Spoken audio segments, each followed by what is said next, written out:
Uncle please গেটটা খুলুন। বাঁচার এই আর্তনাদটি বেশ সাড়া ফেলেছিল দেশ জুড়েই। গত ৩ আগস্ট পতিত আওয়ামী লীগ ছাত্রলীগ নেতাকর্মীরা কুমিল্লার ছাত্র জনতার আন্দোলনে সশস্ত্রভাবে ঝাঁপিয়ে পড়লে নগরীর পুলিশ লাইন এলাকায় বেশ কিছু নারী শিক্ষার্থী একটি বাড়ির গেটের সামনে আশ্রয়ের জন্য এভাবেই আর্তনাদ জানায়। কিন্তু বাসার মালিক দাঁড়িয়ে থেকে গেট খুলে আশ্রয়ের পরিবর্তে উল্টো গেটে তালা দিয়ে রাখেন। বৈষম্যবিরোধী আন্দোলনে শুরু থেকেই নারী শিক্ষার্থীদের সক্রিয় অংশগ্রহণ ছিল চোখে পড়ার মতো। বিশ্ববিদ্যালয় ছাড়াও আশেপাশের অনেক শিক্ষা প্রতিষ্ঠানের শিক্ষার্থীদের সরব উপস্থিতিতে আন্দোলন দাবানলে রূপ নিয়েছিল সে সময়ে।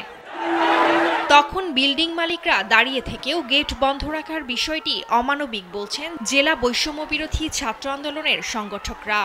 এটা ছিল সবচেয়ে আমার দৃষ্টিতে সবচেয়ে অমানবিক একটা কাজ। এই বিল্ডিংয়ের যে ওনার ছিল বা যারা গেটটা খুলেনি, সামনে যারা দাঁড়িয়ে ছিল, আমি বলবো কি হয়তো ওদের ঘরে কোনো সন্তান নেই।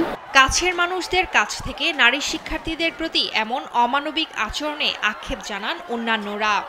এই যে গেটটা খুলে না, এটার আক্ষেপ আমরা এতটুকুই যে আমরা চেয়েছিলাম যে আমাদের হয়ে ওনারা তো আমাদেরই মানুষ, আমাদের কাছের মানুষ, ওনারা আমাদের দূরের কেউ ছিল না। অতটুকু নিরাপত্তা উনি দিতে পারতো আমাদেরকে। সরব এ আন্দোলনে যোগ দেন শিশুরাও। রাফা নামের ৬ বছর বয়সী এক শিশু মায়ের সাথে যায় আন্দোলনে। মোবাইলে সরব আন্দোলনের চিত্র দেখেই সে মনে সাহস পেয়েছে বলে জানায়।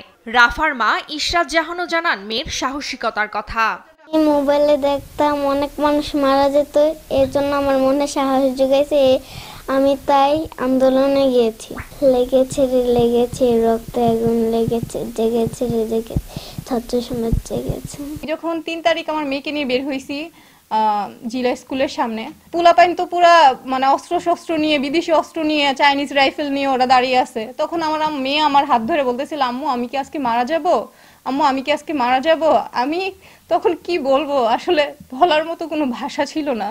আন্দোলনের সময় কুমিল্লার স্কুল কলেজ বিশ্ববিদ্যালয়ের নারী শিক্ষার্থীদের অংশগ্রহণ আন্দোলনকে নতুন মাত্রা দিয়ে আরো বেগবান করেছে বলে জানান বৈষম্যবিরোধী আন্দোলনের কুমিল্লা জেলার আহ্বায়ক। মহিলা কলেজ আছে, ভিক্টোরিয়া কলেজের মেয়েরা আছে, সরকারি কলেজের মেয়েরা আছে, অন্যান্য যে শিক্ষা প্রতিষ্ঠানগুলো আছে এবং স্কুলের মেয়েগুলো যারা আছে, ফজিলনেছা স্কুলের, তারাও কিন্তু আমাদের সাথে একত্রতা পোষণ করে তারা কিন্তু প্রত্যেক দিনই হচ্ছে আমাদের সাথে আন্দোলনে যোগদান করতো।